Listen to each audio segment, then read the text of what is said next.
Good afternoon, everybody. It's Josh here from Lookin for Games. It is Friday, September 10th, 2021, and it's time for this week's weekly update. For the schedule this week for Miniature Melee, you're going to be joining the heroes and villains of Marvel Crisis Protocol and Defending Magic. You're going to be on a mission to defend Magic, whether you're going to be trying to capture blast charge objectives, which are going to throw unlucky characters, or joining in a massive 22 threat battle. You're going to need all of your powers and all of your skill to defend Magic, and that starts at noon on Sunday as our feature for Miniature Melee. Of course, also on Sunday, we kick off each week's slate of Looking for Adventure. DM Jeff and DM Jackie have been picking up the Sunday schedule with special one-shot mini adventures and in the attempts, or the efforts, I should say, to get people ready for Thursday's adventures. And continuing on Thursday, an argument against interplanetary travel with DM John. For game night this week, we're going to be getting back to the table. It's been a quick minute, but Moonrakers from IV Games. It's a 1 to 5 player game, and as a mercenary, you'll negotiate your way onto a crew, complete contracts, and gain resources. This game has deck building, worker placement, as well as bidding slash auction, along with some negotiation, and it has some terrific components in gameplay. So always enjoy getting this to the table. So Moonrakers for game night. Of course, we've opened up a second table. So if we have overflow, the secondary game, or the game on table number 2 would be Mystic Veil, which we ran this week and had a lot of fun with.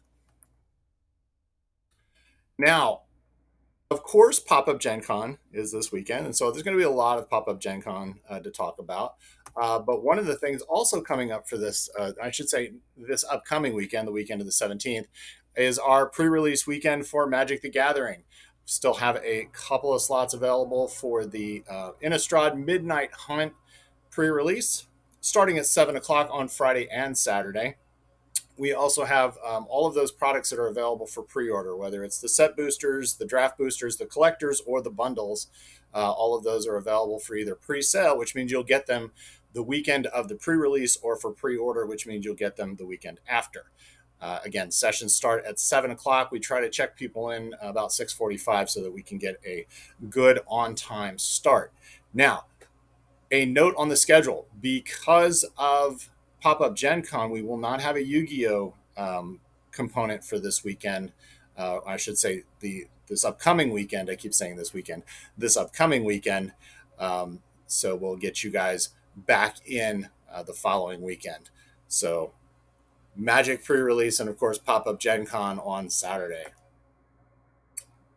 New in stock this week with the Beast Snag-a-Box. The Orks finally got some love in 40K, and now they've gotten some more by way of a new codex, combat patrol, as well as some great individual units and vehicles. And all of that stuff is going to be available tomorrow. It's in stock and ready to go. We've got codex, we've got data cards, and of course we've got all of the individual units, as well as the very cool looking combat patrol. And those are all available from Games Workshop.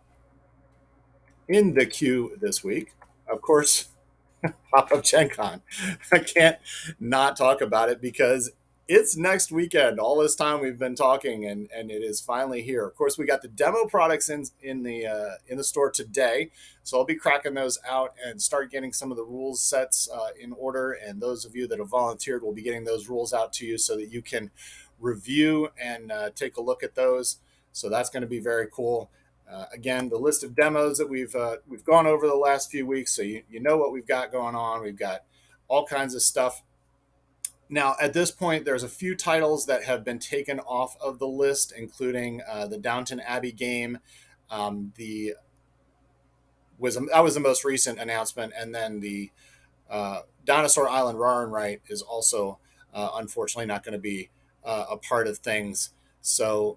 And the other thing that I'm not 100% on is if we're going to actually have things in store for you to buy that day. What we'll probably do is take a wait list, and any of these titles that you want to purchase are going to be available hopefully the following week, because they're running into some shipping and production issues, which kind of just is as tradition lately. So, but we did get the demo product in, and we're starting to crack those out and start working on getting that stuff together. And very excited about that.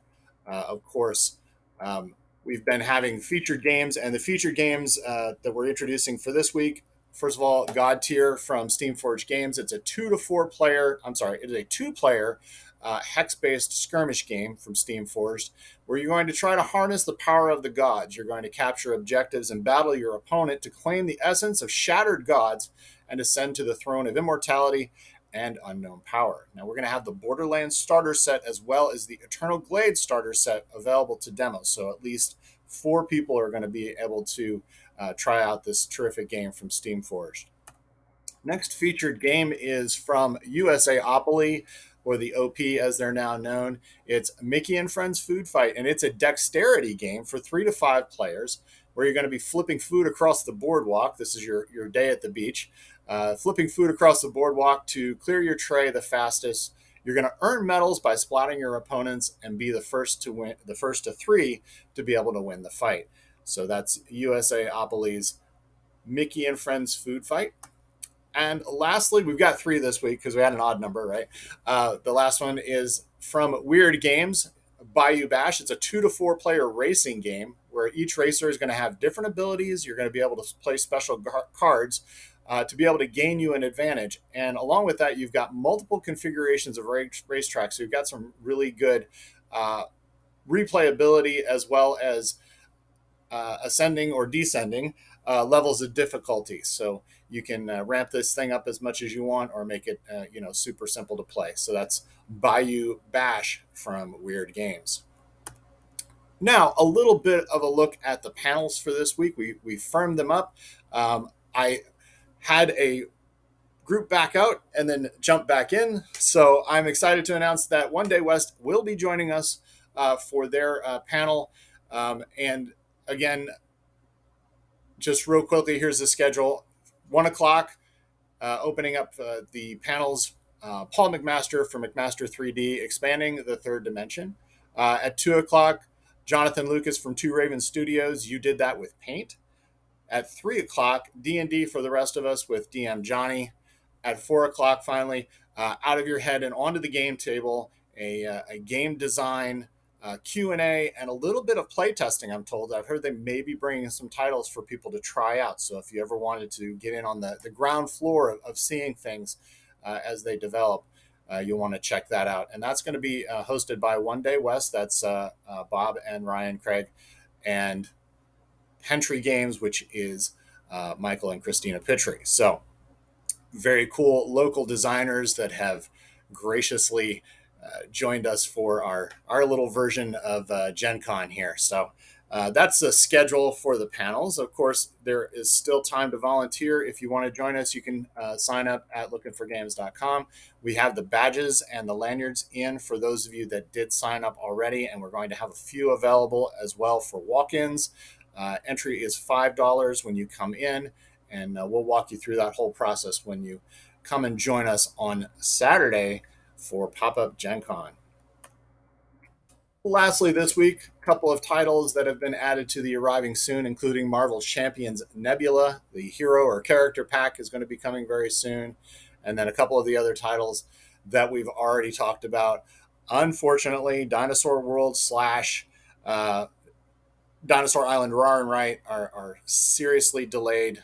They're having some shipping and supply issues. So as much as I was looking forward to seeing that, we'll just have to wait a little bit longer. And then there's this little card game called My Hero Academia, I should say, based on the anime series, and looking forward to seeing what that's all about and hopefully getting that to our game night feature. So that is our update for this week. Of course, if you enjoy our content, please like and subscribe. Feel free to tell others about us because as I always say, you shouldn't be the only one to suffer. Thank you for joining us and have a great day.